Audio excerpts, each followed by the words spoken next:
Les textes liturgiques du vendredi 28 juin 2024.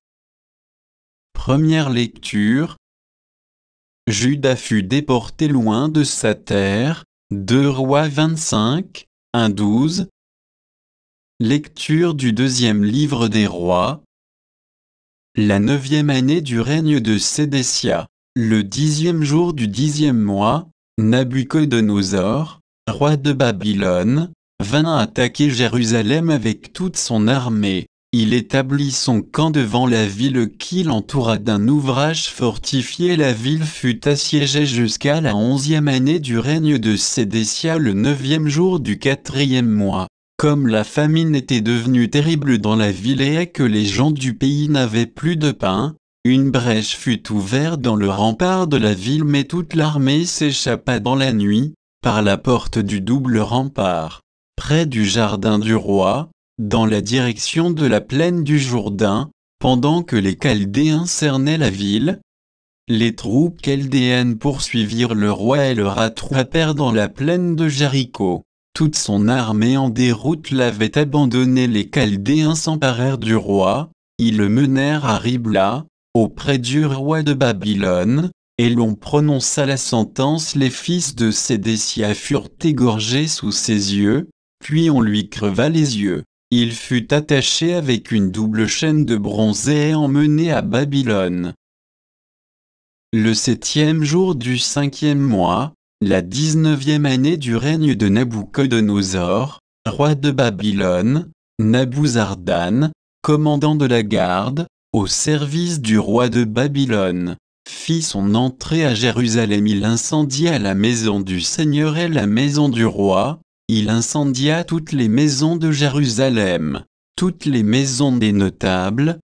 Toutes les troupes chaldéennes qui étaient avec lui abattirent les remparts de Jérusalem. Nabuzardan déporta tout le peuple resté dans la ville, les déserteurs qui s'étaient ralliés au roi de Babylone.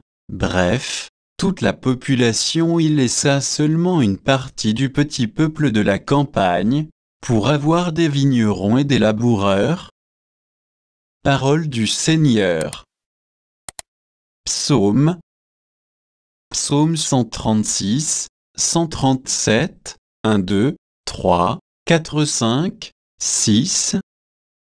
Au bord des fleuves de Babylone nous étions assis et nous pleurions, nous souvenant de Sion, au saule des alentours nous avions pendu nos harpes. C'est là que nos vainqueurs nous demandèrent des chansons, et nos bourreaux, des airs joyeux. Chantez-nous, disaient-ils, quelques chants de Sion. Comment chanterions-nous un chant du Seigneur sur une terre étrangère? Si je t'oublie, Jérusalem, que ma main droite m'oublie. Je veux que ma langue s'attache à mon palais. Si je perds ton souvenir, si je n'élève Jérusalem au sommet de ma joie. Évangile. Si tu le veux, tu peux me purifier. Matthieu 8, 1, 4. Évangile de Jésus-Christ selon saint Matthieu. Lorsque Jésus descendit de la montagne, des foules nombreuses le suivirent, et voici qu'un lépreux s'approcha, se prosterna devant lui et dit : Seigneur, si tu le veux, tu peux me purifier. Jésus étendit la main, le toucha et lui dit : Je le veux, sois purifié. Et aussitôt il fut purifié de sa lèpre. Jésus lui dit : Attention, ne dis rien à personne, mais va te montrer au prêtre et donne l'offrande que Moïse a prescrite. Ce sera pour les gens un témoignage. Acclamons la parole de Dieu.